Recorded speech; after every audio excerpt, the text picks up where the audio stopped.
ಪ್ರಾಚೀನ ಭಾರತದ ಇತಿಹಾಸದಲ್ಲಿ ಒಬ್ಬ ರಾಜನಿದ್ದ. ಆತ ಗುಪ್ತ ಸಾಮ್ರಾಜ್ಯಕ್ಕೆ ಸಂಬಂಧಿಸಿದವನಾಗಿದ್ದ. ಆತ ಯುದ್ಧ ಭೂಮಿಯಲ್ಲಿ ಮಿಂಚಿನಂತೆಯೇ ದಾಳಿ ಮಾಡಿ ಶತ್ರುಗಳಿಗೆ ಭಯ ಹುಟ್ಟಿಸುವ ವೀರ ಯೋಧನಾಗಿದ್ದ. ಆದರೆ ಅವನು ಅಷ್ಟೇ ಮೃದು ಮನಸ್ಸಿನ ಕಲಾವಿದನೂ ಆಗಿದ್ದ. ಆತ ಬೇರೆ ಯಾರೂ ಅಲ್ಲ, ಗುಪ್ತ ಸಾಮ್ರಾಜ್ಯದ ಶ್ರೇಷ್ಠ ದೊರೆ ಕವಿರಾಜ ಎಂಬ ದುರ್ದಾಂಕಿತ ದೊರೆಯೇ ಸಮುದ್ರಗುಪ್ತ.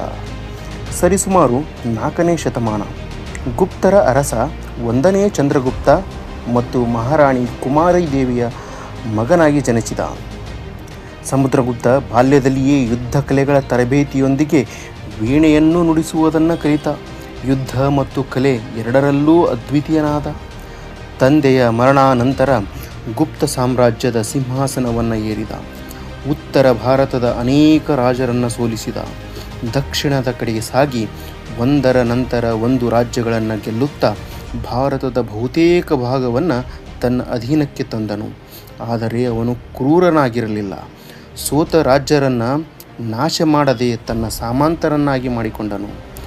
ಯುದ್ಧ ಭೂಮಿಯಲ್ಲಿ ಅಜಯನಾದ ಈ ರಾಜ ವಿಶ್ರಾಂತಿಯಲ್ಲಿ ವೀಣೆಯನ್ನು ಅತ್ಯಂತ ಮನೋಲ್ಲಾಸವಾಗಿ ನುಡಿಸುತ್ತಿದ್ದ.